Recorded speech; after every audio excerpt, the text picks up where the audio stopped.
I never thought I'd end up working in a morgue. Most people run from the idea of it. Cold drawers, silent halls, the smell of chemicals that never leave your clothes. But in a small town like mine, jobs don't come easy. When the offer came, I took it. Maybe I was desperate, maybe I was stupid.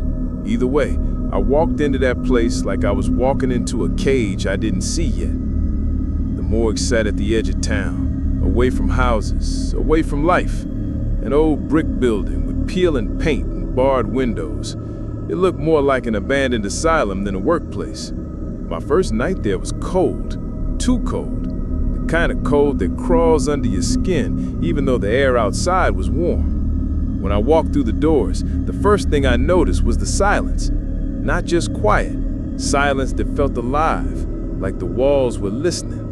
I told myself I was overthinking, but deep down, I knew something was wrong. Inside, an older man greeted me. His name was Thomas. He'd been there for decades, though he looked like the job had eaten years off his life. His face was pale, his eyes sunken, and his voice always low, like he was afraid to disturb something in the air. He didn't smile, not once. "You'll learn fast," he told me, "but there are rules here. You follow them, you'll be fine. Ignore them, and this place will bury you too." I laughed nervously, but he didn't. His eyes stayed locked on mine, serious and sharp. That's when he gave me the rules. I didn't forget them. I couldn't.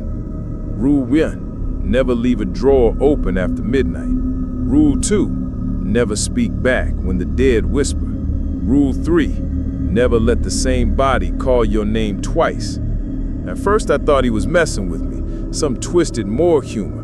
But the way he said them, no smile, no laugh, just stone cold warning, it sank into me.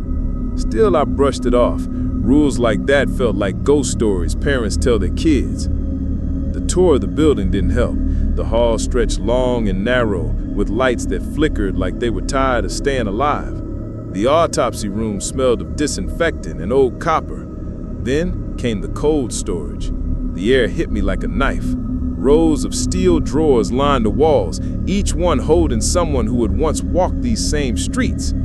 I told myself they were just bodies, empty shells, nothing more. But then I heard it, a sound, so faint I thought I imagined it, a whisper, my name. I froze, every hair on my body standing up. I looked at Thomas, expecting him to laugh, to admit it was some hazing trick, but he only stared back at me. His face was pale, his lips pressed tight. He had heard it too. "You ignore it," he said sharply. "You don't answer, you don't speak, and you don't run. Running makes them chase. Them." He said it like the dead was still here, listening, waiting. I wanted to ask questions, but his eyes told me I didn't want the answers. The rest of the night dragged on. I tried to focus on paperwork, on cleaning tools, on anything but the drawers, but the whispers came back, faint, distant. My name again, stretched thin like wind dragging across broken glass. I remembered the rule, never speak back. So I sat there, heart pounding, pretending I didn't hear, but every whisper crawled deeper into me, like a hook pulling me closer. At 3 a.m., the silence broke again. Not one whisper, many, dozens. From behind the drawers, voices I couldn't recognize, some low, some high, some broken. They didn't just say my name, they laughed, they cried, they begged. My legs trembled. I wanted to leave, but Thomas's warning echoed in my head, "Don't run." So I stayed, sat there in that chair gripping the arm so tight my knuckles turned white. I counted the minutes until the sun began to rise, and when the first light of morning cracked through the small barred windows, the whisper stopped. Silence returned, heavy, watching. Thomas came back in, his face as unreadable as before. "You made it," he said, like passing the first test. I wanted to ask him what those whispers were, why they knew my name, why we had to follow rules that sounded insane. But the look in his eyes, it told me I wouldn't like the truth. That was my first night, the night I realized this job wasn't normal. This morgue wasn't just a place for the dead, it was a place where the dead weren't done yet. And the worst part? That was only the beginning. The morning after my first shift, I should have quit. Any sane person would have. But this town doesn't give you many choices. Jobs are scarce, and the morgue was steady work, a paycheck that came on time. So I told myself I could handle it. Pretend the whispers were in my head. Pretend it was just nerves. Thomas wasn't the type to comfort anyone. He didn't pat me on the back or say, "Good job." He only said, "You survived." But surviving once doesn't mean you'll keep surviving. You need to learn the rules. We sat in the break room, if you could even call it that. A metal table, 2 old chairs, a coffee pot that made sludge instead of coffee. The blinds stayed shut even in the day, like sunlight wasn't welcome here. Thomas leaned forward, his voice low, as if the walls themselves might be listening. "There are 3 rules. You already know them, but knowing isn't enough. You need to understand why." I nodded, though my hands were shaking. Rule 1, never leave a drawer open after midnight. Thomas tapped his finger against the table as he said it. It doesn't matter if you're working on a body, doesn't matter if you get distracted. At midnight, those drawers must be shut, always. "Why?" I asked. He stared at me for a long time before answering. "Because the dead don't like open doors. They see it as an invitation. Leave one open, and something that shouldn't step out will. And once it's out, you can't put it back." I felt my stomach tighten. He wasn't joking. His eyes told me he'd seen it happen. Rule 2, never speak back when the dead whisper. I didn't need him to explain that one. The night before was burned into me. But he explained anyway. They'll call your name. They'll sound like people you knew, people you loved. They'll tell you things you want to hear, or things you're afraid to know. It's all bait. You answer, and they know you're listening. And once they know that, they don't stop. I swallowed hard. But what if they tell the truth? They mix truth with lies. That's what makes them dangerous. You'll never know which is which until it's too late. Rule 3, never let the same body call your name twice. This one sent a shiver down my spine. Why twice? Thomas's expression darkened. His voice dropped even lower. The first time is a warning. The second time means it knows you. If a body calls your name twice, it will follow you home. My chest tightened. Has that happened before? He didn't answer right away. His silence was worse than any story he could have told. Finally, he said, "Yes, those people, they don't last long." The room grew colder as he spoke. Maybe it was just my nerves. Either way, I couldn't shake the feeling that something unseen was listening, waiting for me to slip up. After laying out the rules, Thomas leaned back, his eyes locked on mine. These aren't stories, they're survival. People who broke them aren't around to warn you anymore. That's why I'm warning you now. I nodded, but inside, part of me still doubted. Maybe he was just trying to scare me.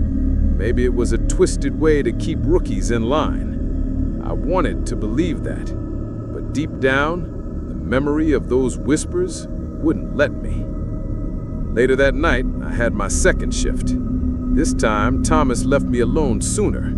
He said it was the only way to learn. Midnight came. The clock ticked over, and I checked the drawers one by one. Every latch closed, every handle locked. My heart pounded harder with each step. Nothing happened. For a moment, I felt silly, paranoid even. Then came the whisper. Not faint this time. Clear. A man's voice. My name. I froze, my throat dry. The sound came from a drawer at the far end, the same one I had just checked. I remembered the rule. Don't answer. Don't speak. So I stood still, silent. The whisper came again. My name, stretched out, softer, almost pleading. I clenched my fists, biting my tongue. The rule echoed in my mind. Never speak back. Then came a laugh. Low, broken, cruel. My blood turned to ice. I didn't move until the whisper faded, and the morgue fell quiet again. My legs were trembling so hard I thought I'd collapse. When Thomas returned in the morning, I told him. He didn't look surprised. He only asked one question. Did you answer? I shook my head. Good, he said. That means you're still alive. I wanted to quit that night. Walk out and never look back. But something held me there. Maybe it was fear. Maybe it was curiosity. Maybe it was both. Because the truth is, once you hear the dead whisper, you can't forget it. And I had a feeling the morgue wasn't done with me yet. By the third night, the whispers weren't just noise in the dark. They were part of the job. Like the hum of the freezer, the click of the old clock, or the buzz of the fluorescent lights.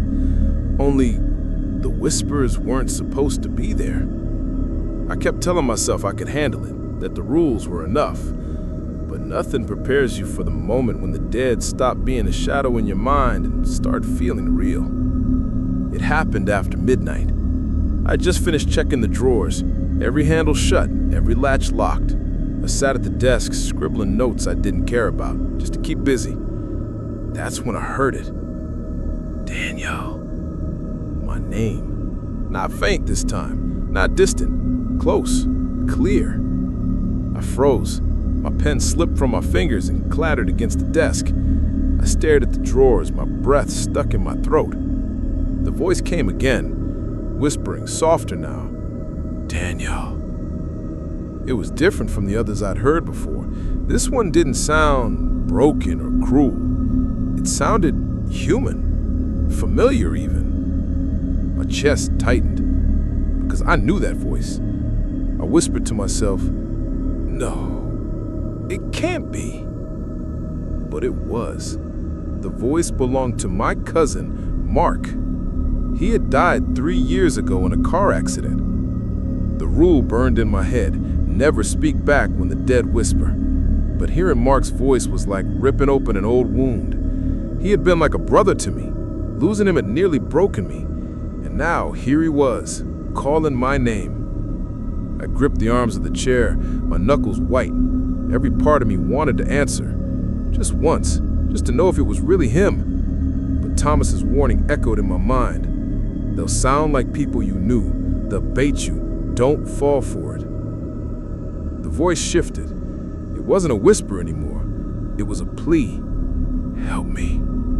Please. I bit my tongue until I tasted blood. My eyes stung. My chest felt like it was caving in. The morgue seemed smaller, the air heavier, as if the walls were pressing in on me. I stood up, pacing, my mind screaming. Don't answer.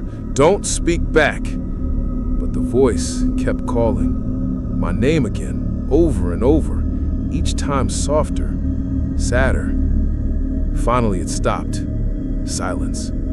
The sudden quiet was worse than the whisper. My heart pounded so loud I thought it might echo through the room. I waited. Seconds turned to minutes. Nothing. I sank back into the chair, shaken. My body felt like it had just survived a storm. When Thomas came in that morning, I didn't wait. I told him what happened, about the voice, about Mark. He didn't look surprised. If anything, he looked tired, like he had heard this story before. They'll use anyone, he said flatly. Anyone you loved, anyone you lost. They'll use their voices, their memories. Doesn't mean it's them. It's just the dead trying to pull you in. But what if it is them? I asked. My voice cracked. What if they're telling the truth? Thomas's eyes met mine, cold and steady. Truth doesn't matter. Listening is the trap. Once you start, you can't stop. And if you break the rule, you won't walk out of here. I wanted to argue. I wanted to believe Mark was really there, reaching out. But the way Thomas spoke, the way his voice held no room for doubt, it sunk into me like lead. That day, I couldn't shake it. Mark's voice played over and over in my head. The words he said, not the crash, covered it up. Part of me wanted to dig into it, to know if he was right. But another part, the part that remembered the rules, told me to leave it alone. Still, I couldn't shake the feeling that the dead weren't just whispering. They were telling me something the living didn't want me to know. And I was afraid, because I wasn't sure how much longer I could resist listening. The morgue teaches you how fragile the line is between life and death. But on my fourth night, that line got personal. The ambulance pulled in just before midnight. The doors swung open, and the paramedics wheeled in a stretcher, covered by a black sheet. I wasn't supposed to look, but curiosity got the better of me. When the sheet slipped, I froze. I knew the face. Her name was Emily Harper. She wasn't a close friend, but in a small town, everyone knows everyone. She used to work at the diner. I'd sat in her section a dozen times, ordered coffee, maybe exchanged a few words. Now here she was, pale and broken, zipped into a drawer like the rest. Thomas said nothing, just filled out the paperwork. His silence was heavier than the sound of the body sliding into the cold. That night, I couldn't focus. My hands shook as I wrote notes, and every time I glanced toward the drawers, I imagined Emily's face staring back at me. I told myself it would be fine, that she'd rest quiet like most of them did. But the morgue doesn't let you off that easy. The whisper came an hour later. "Daniel." A voice, clear as day. My stomach dropped. I gripped the edge of the desk until my nails dug into the wood. "Daniel, please." Her voice was different from the others I'd heard. Not cruel, not mocking, desperate, shaken. Against every instinct, I stood and turned toward her drawer. The sound was coming from there, unmistakable. My whole body screamed at me to open it, to look inside, to see if her lips were moving. But the rule thundered in my head. Never speak back. Never open after midnight. I stayed frozen, every muscle locked. Then her words changed. "I didn't fall. They said I fell, but I didn't. He pushed me."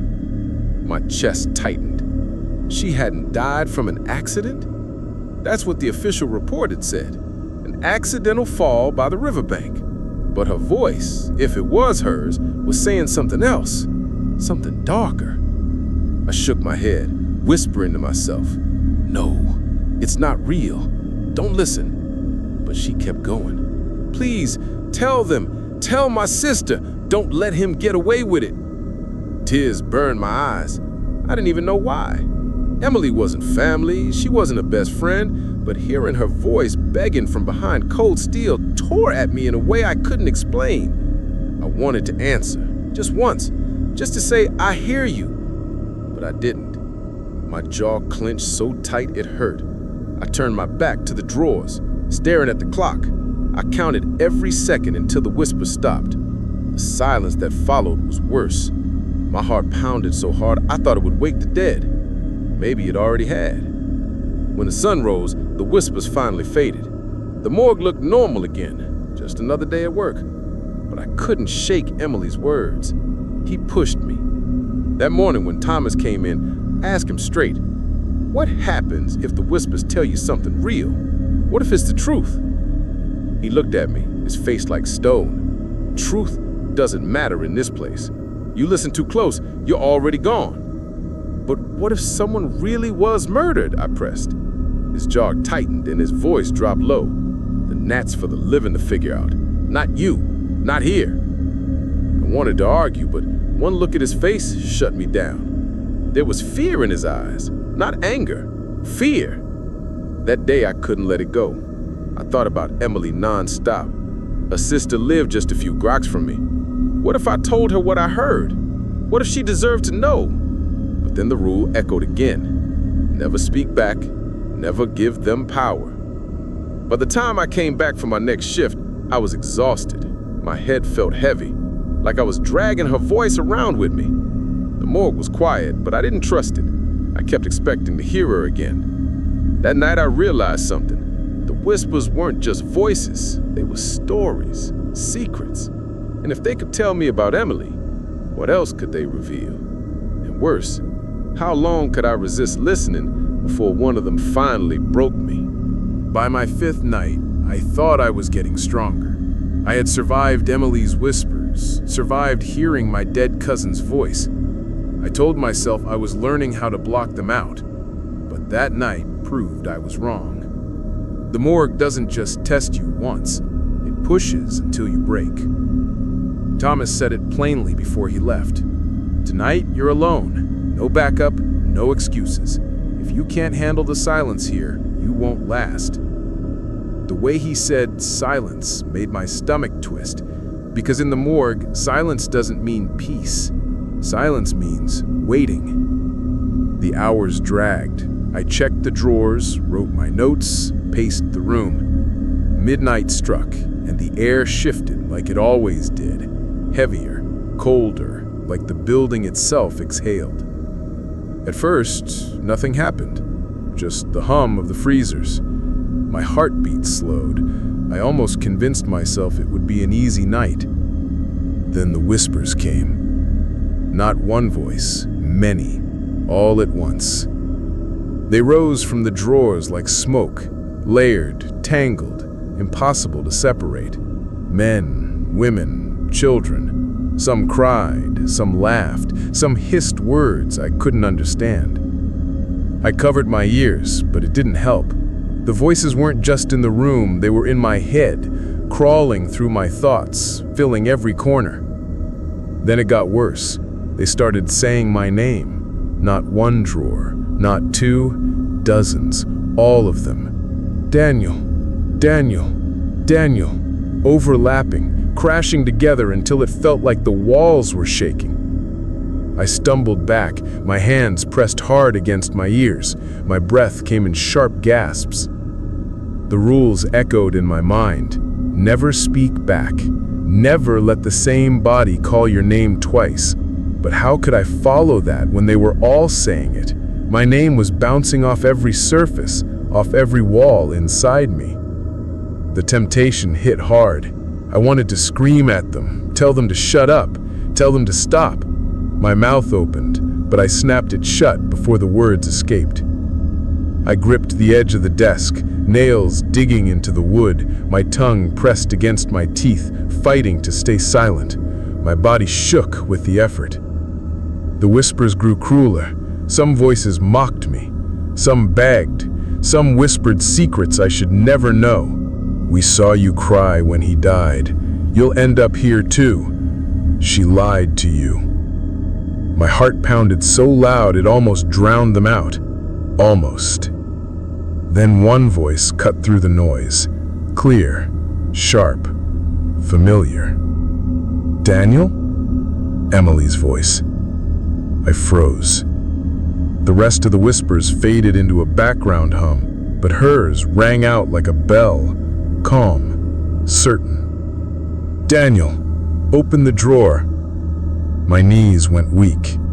I knew it was her, or something pretending to be her, but in that moment it didn't matter. My hands twitched toward the cold storage. Don't listen. Don't speak.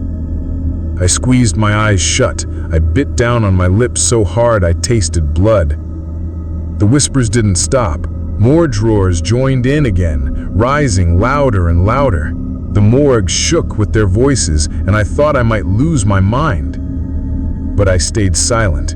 I forced myself to. Seconds felt like hours. My jaw ached from clenching. My body shook so hard I thought I might collapse. And then, as suddenly as it started, it stopped. The silence hit like a hammer, heavy, crushing. My body sagged. My chest heaved, dragging in air like I had been drowning. My ears rang in the quiet. I had done it. I hadn't spoken. I hadn't broken. But in that silence, something new happened. A single knock. It came from one of the drawers. Slow, hollow, 3 times. Knock, knock, knock. I froze. My blood ran cold. The whisper that followed was softer than ever, almost gentle. "You can't ignore us forever." I backed away, shaking my head, refusing to answer. The morgue stayed quiet after that, but I couldn't stop staring at the drawers, waiting for another sound. When Thomas returned in the morning, he studied me carefully. My face must have said it all: the exhaustion, the fear, the weight of what I had endured. "You kept quiet. That's good. Most don't." I wanted to ask him how many people had failed, how many had spoken back, but I already knew the answer. Too many. That night proved the rules weren't just warnings, they were chains keeping me alive. And the worst part? The whispers weren't done with me. They were only getting started. I wasn't the only one who worked the morgue. There were 3 of us who rotated shifts: me, Thomas, and another guy named Eric. He was younger than Thomas, older than me, mid-30s maybe. He had a sharp tongue, a cocky grin, and the kind of attitude that didn't belong in a place like this. Eric never believed in the rules. From the first time I met him, he called them ghost stories for rookies. He said Thomas made them up to keep us scared and obedient. He laughed every time I brought them up. "Whispers," he smirked. "Man, that's just in your head. This place is creepy, yeah, but the dead are dead, and a story." I wanted to believe him. God, I wanted to. But after everything I'd heard, everything I'd endured, I knew he was wrong. And I knew his arrogance would get him killed. It happened on his shift, 2 weeks after my first night. I wasn't there when it started, but I saw the aftermath, and I'll never forget it. Thomas told me later what went down. Eric was covering a night shift alone. Around 2 a.m. he heard it, a voice calling his name from one of the drawers. He didn't ignore it. He didn't keep quiet. He laughed. "Nice try," he said out loud, thinking it was some prank. Then he leaned in close to the drawer and whispered back, "What's my name again?" The morgue doesn't forgive arrogance. The voice answered. It said his name again, slower, sharper, and Eric spoke back. That was the mistake. Thomas came in the next morning and found the place in chaos. Drawers left open, lights flickering, the air cold enough to burn his lungs. He called out for Eric, but got no answer. Then he saw it. One of the drawers was shut tight, but the handle was bent, like something had pulled it closed with inhuman force. Thomas pulled it open, and there he was. Eric, stuffed inside like a body that had just been delivered. His face was twisted in horror, his eyes wide open, his mouth frozen mid-scream. His skin was pale, stiff, cold as ice. There were no wounds, no blood, no sign of how he got in there. But the look on his face said it all. He hadn't gone willingly. When Thomas told me, my stomach turned. I wanted to believe he was lying, but when I saw Eric's body myself, I knew. The rules were real, deadly real. That morning, Thomas sat me down, his voice low and urgent. "This is why we don't break them. The moment you speak back, you're theirs. They'll drag you into the drawer, and once you're in, you don't come out." I couldn't stop picturing Eric's face, the terror frozen into him. The thought of being pulled into one of those cold steel boxes made my skin crawl. The worst part? The morgue didn't look any different. Same drawers, same silence, same smell, like nothing had happened. But I knew better. The morgue had claimed someone, and it was hungry enough to do it again. That night, I worked my shift with my hands trembling. Every time I passed the drawer where Eric was found, I felt sick. I half expected it to rattle, to slam open, to whisper his voice back at me. And then, it did. "Daniel." My blood froze. It was Eric's voice. I staggered back, shaking my head violently. "No, no, you're dead, you're gone." But the voice came again, calm and steady. "Daniel, help me." The temptation was unbearable. It was Eric. I knew his tone, his drawl, the way he dragged out the vowels. But I remembered the rule: never speak back. I clamped my mouth shut and stumbled out of the room, my chest heaving. The whispers followed me down the hall, low and mocking. By the time the sun rose, I was broken. My head pounded, my nerves were shot, and my throat was raw from holding in words that wanted to escape. I asked Thomas later why Eric's voice was still there if he was gone. He just stared at me for a long time and finally said, "Once the morgue takes someone, it keeps a piece of them. Their voice, their fear, their pain. It doesn't let go." The thought hollowed me out. The morgue wasn't just a place for the dead. It was a place that collected souls. And now it had Eric's. That was the night I realized the rules weren't just to protect me from the dead. They were to protect me from the morgue itself. And the morgue never stops testing you. After Eric, everything felt different. The morgue wasn't just a job anymore. It was a trap, a living thing that waited for mistakes. Every shift I wondered if I'd be next. But the whispers, they changed. Before, they were cruel, mocking, hungry. But after Eric's death, they began to sound different, almost purposeful. It started with one voice, low, hoarse, barely audible. "Don't stay past dawn." I froze when I heard it. It wasn't calling my name this time. It wasn't begging me to open a drawer. It was warning me. I sat still, my heart racing, waiting to hear it again. And I did. Leave before the bell tolls. I had no idea what bell it meant. There were no bells in the morgue. But the message lingered in my head the entire night. When Thomas came in the morning, I told him what I'd heard. His face tightened, and for the first time, he didn't dismiss it outright. He just said, "If they're warning you, you should listen harder." That chilled me worse than the whispers themselves. The next night, the voices grew bolder. "Don't touch the third drawer on the left. Don't turn your back at midnight. Don't walk home the same way twice." Each whisper was sharp, direct, like instructions. They weren't trying to trick me anymore. They were telling me things. And the worst part, they were right.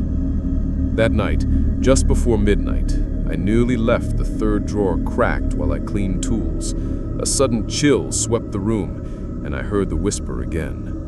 "Close it." I spun back and slammed it shut. Seconds later, I heard the faintest sound, a scraping from inside, like nails dragging against metal. My stomach flipped. If I hadn't closed it, what would have crawled out? Another night, I turned my back at midnight, too focused on paperwork. That same hoarse whisper hissed through the room. "Don't!" I turned around just in time to see a drawer slowly sliding open on its own. I rushed over and shoved it closed, my hands shaking. I latched it tight, holding the handle until my knuckles turned white. The whispers saved me, but they didn't stop there. They grew more specific. "Don't go home the same way tomorrow."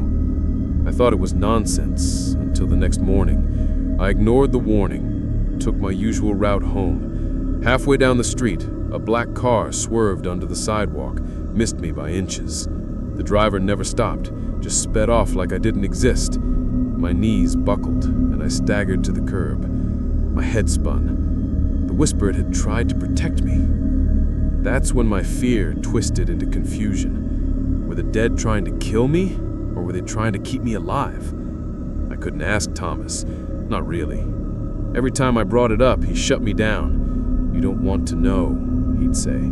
Or worse, "The morgue lies. Don't trust it." But how could I not? The whispers knew things I couldn't explain. And then came the night that broke me. It was quiet at first. No voices, no warnings, just the steady hum of the freezer. For hours, I thought maybe I was finally free. Then, at 2 a.m., the cold deepened. My breath fogged in the air, and a single whisper rose above the silence.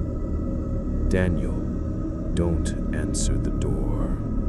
My skin prickled. The morgue door was locked, bolted, sealed tight. Who would be coming at this hour? Then came the knock. 3 slow, heavy thuds against the morgue's front door. I didn't move.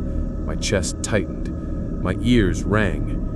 Another knock, louder this time. I wanted to run, to hide, but the whisper came again. "Don't."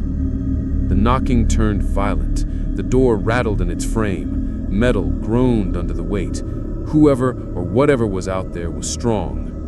I gripped the chair, holding myself down, every nerve in my body screaming to run. Then, the knocking stopped. Silence. I waited. Minutes dragged like hours.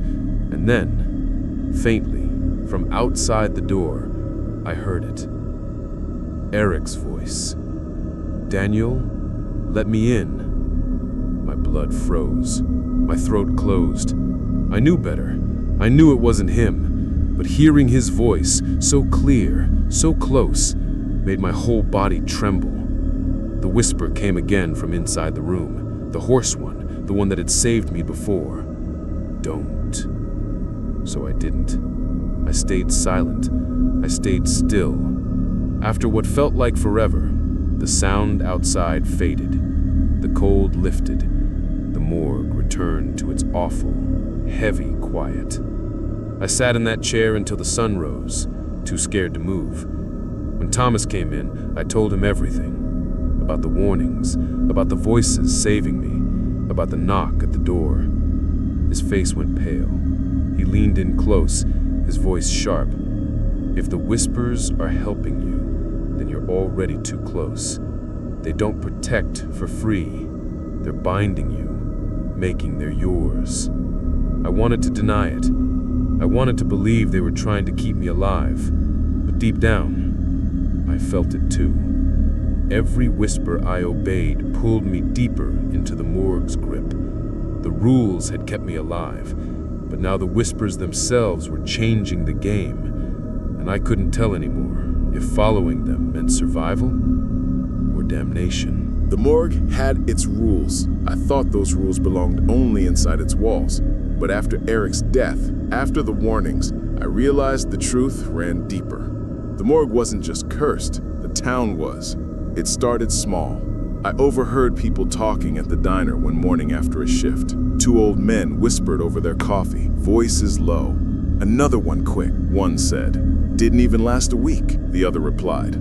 Then he added something that froze me. "Just like the last 3 before Daniel." I almost dropped my cup. They knew. The whole town knew. That night, I asked Thomas directly, "How many before me?" He didn't answer right away. His face sunk, and for the first time, he looked old. Not just tired, broken. "Too many," he said finally. "Most don't make it past the first month. A few never leave at all." The way he said it made my stomach twist. So why keep the morgue open? Why not shut it down? Thomas's eyes darkened. "Because the town needs it." I didn't understand, not then, but I was about to.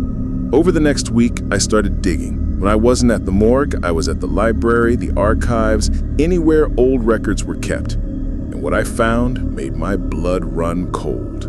The morgue was older than the town itself, built before the first houses, before the first church. The blueprints dated back more than a century, but nobody knew who built it. Worse, every 20 years there were disappearances, people who worked at the morgue. Their names showed up in census records, then vanished. No death certificates, no graves, just gone. The whispers weren't new. People had been hearing them for generations. Old journals spoke of voices in the drawers and warnings in the dark. One entry, written in 1927, caught my eye. The voices told me not to leave the gate unlocked. I ignored them. That night, my son vanished. The morgue doesn't forgive disobedience. The more I read, the more the town itself came into focus. Everyone knew. They all looked the other way. As long as someone worked the morgue, the rest of the town was left alone. It wasn't just a job, it was a bargain. The dead whispered because they were bound to, not by choice, but by the curse of the ground the morgue was built on, a curse that fed on the living, and the price was always the same. Someone had to stay. Someone had to keep the rules. Someone had to carry the burden so the rest of the town could sleep. I confronted Thomas again. This time, I didn't hold back. The town knows, don't they? They know what happens in that morgue? He sighed, his shoulders heavy. They know enough. And they let it happen? They let people die? His eyes locked on mine. Better one than many. The words cut like a knife. I realized then why people never talked about the morgue, why no one asked questions when workers disappeared, why the town stayed silent even as the whisper spread. Because the morgue was their shield, their sacrifice. And now, I was part of it. The weight of that truth crushed me. Every whisper I ignored, every night I survived, it wasn't just for me, it was for the town. I was keeping the curse contained. But there was something worse gnawing at me. The whispers weren't all the same. Some wanted me dead. Some mocked and laughed. But others tried to help me. They gave me warnings, saved me from drawers left open, from knocks at the door, from cars that tried to run me down. What if those whispers weren't part of the curse? What if they were trapped souls fighting to protect me? What if listening to them meant breaking free of the bargain? I didn't know what was scarier to me, obeying the rules or breaking them. One night, I sat in the morgue alone, the rules echoing in my head. The whispers stirred, rising soft and low. Daniel, it's not just the morgue, it's the town. They bound us here. Don't trust them. The words chilled me to the bone, because deep down, I already knew they were right. This wasn't just about whispers. It was about a deal made long before I was born, a deal my town still honored, a deal I was trapped inside. And the morgue was only the beginning.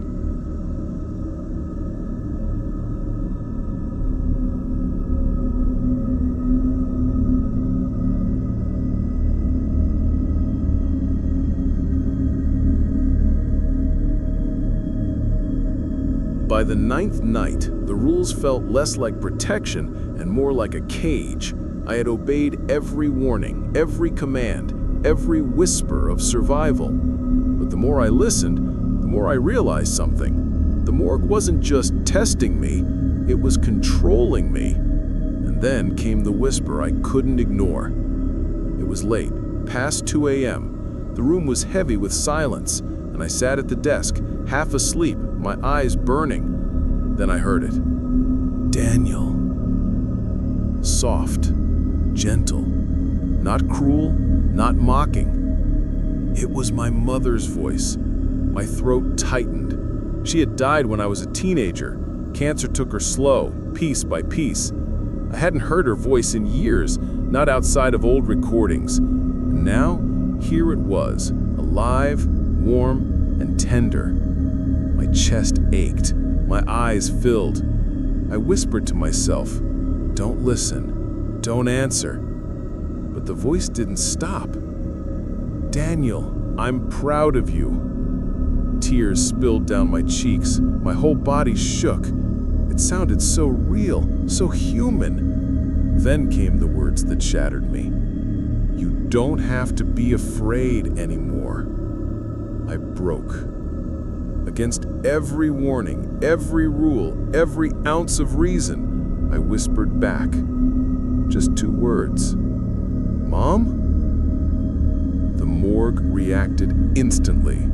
The lights above me flickered and died, plunging the room into darkness. The cold surged like a wave, biting into my skin.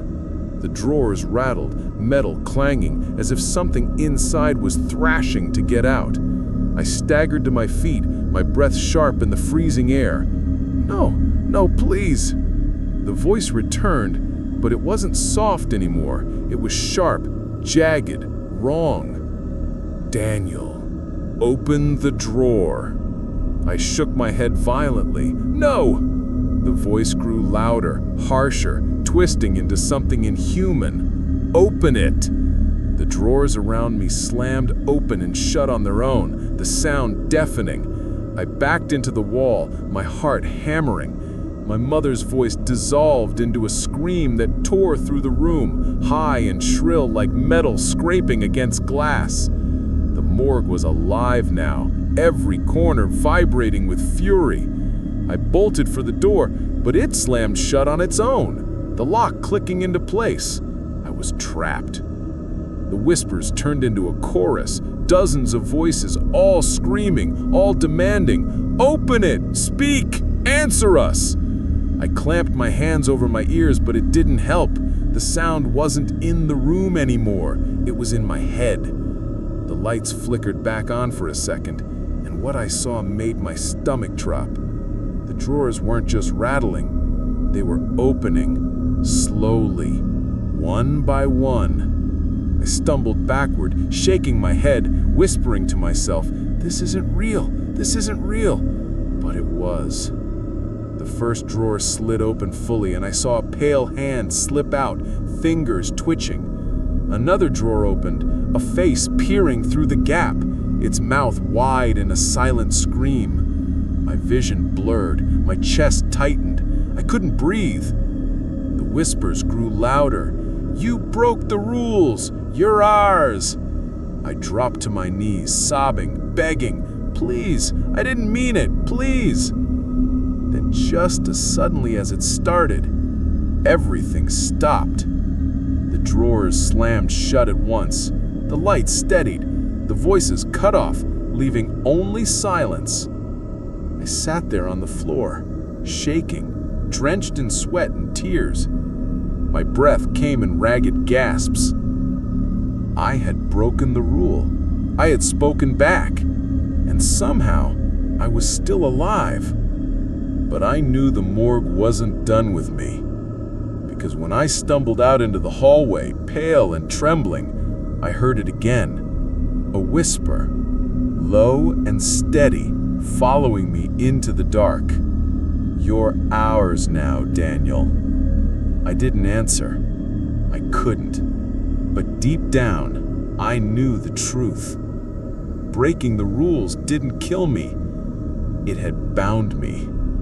And the morgue wasn't going to let me go. After that night, I knew I didn't have much time left. Breaking the rule had changed everything. I wasn't just a worker anymore, I was marked.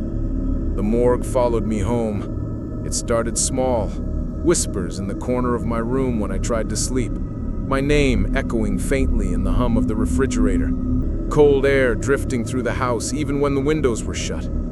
Then came the dreams. Dreams where I was locked in a drawer, pounding until my fists bled, screaming with no sound.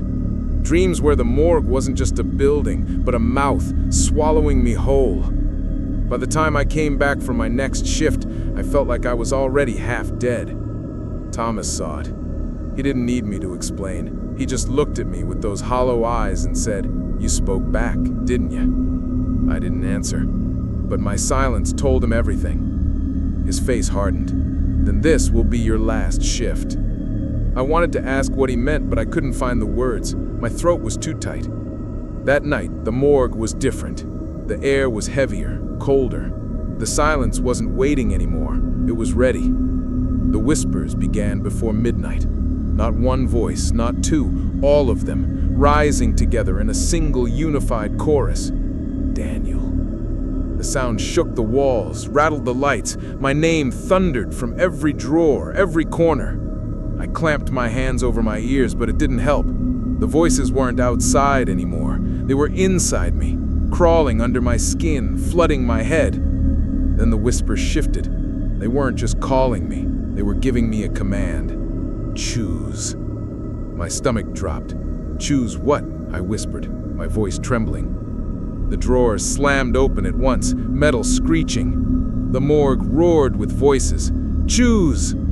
I staggered back, shaking my head. No, I don't understand. The lights flickered violently, strobing shadows across the walls.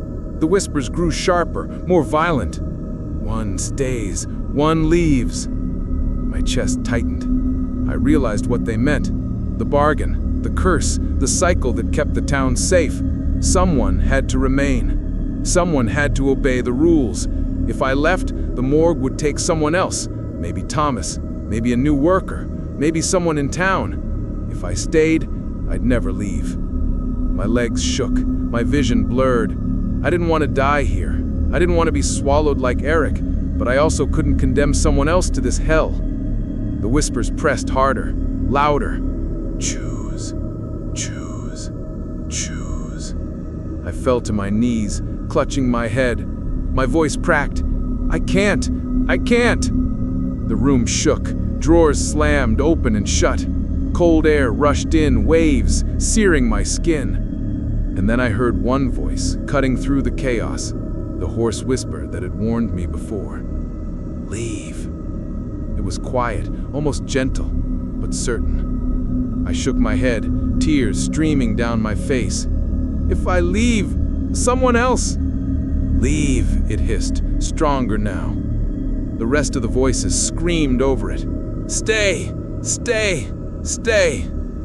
I realized then what the choice really was. The morgue wasn't asking me.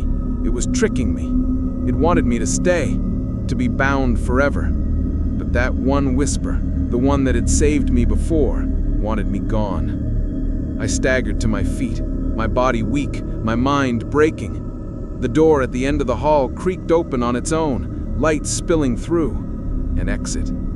The whispers shrieked, furious. Don't leave! You're ours! Drawers burst open, pale hands reaching, clawing at me. Shadows stretched across the floor, grasping at my legs. I ran. My feet pounded against the cold tile, my breath tearing through my chest. The whispers screamed, deafening, filling every inch of me. Hands scraped my arms, my back, my neck. I tore free, stumbling toward the light. The morgue roared like a beast behind me, every voice shrieking in rage. And then I burst through the door. The night air hit me like fire, warm, alive. I collapsed on the grass outside, gasping, sobbing, trembling from head to toe. Behind me, the morgue doors slammed shut with a thunderous crack. The whispers cut off. Silence. I lay there until the sun rose, shaking, broken, alive. But even as the light touched my face, I knew it wasn't over. Because once you break the rules, you never really escape. I walked away from the morgue that morning, but the morgue didn't walk away from me. I thought leaving would set me free. I thought I could breathe again, sleep again, live again. But the truth is, you don't leave a place like that. It follows you. The first days afterward felt almost normal. I quit the job without a word. No 2-week notice, no explanation. Just gone. The town didn't ask questions. Nobody ever does. They know better. But I noticed the way people looked at me. Like they pitied me. Like they were waiting for something. And I realized I wasn't the first to leave. I was just the next in line. At night, the whispers came back. Not as loud, not as sharp, but constant. I'd lie in bed, the house quiet, and hear them in the walls. My name soft and steady. Sometimes laughter, sometimes sobs, and sometimes warnings. Don't go outside tonight. Don't answer the phone. Don't look in the mirror too long. They weren't in the morgue anymore. They were in me.